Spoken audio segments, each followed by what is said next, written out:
Aku baru first time pakai GrabFood Locker ni.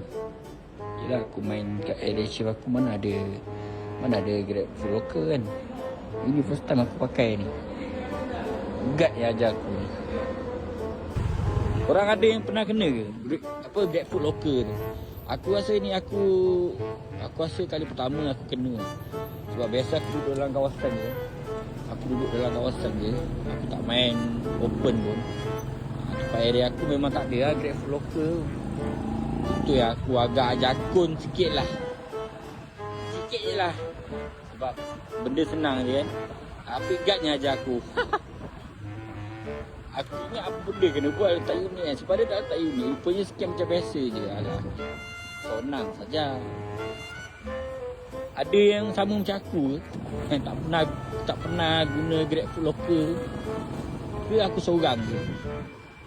Sebelum ni ada je, aku tengok dekat notification dia kan, dia bagi yang pasal GrabFood Locker tu. Ini baru aku kena. Tak apa, kita dah kena, lepas ni kita dah tahu lah kan, betul tak?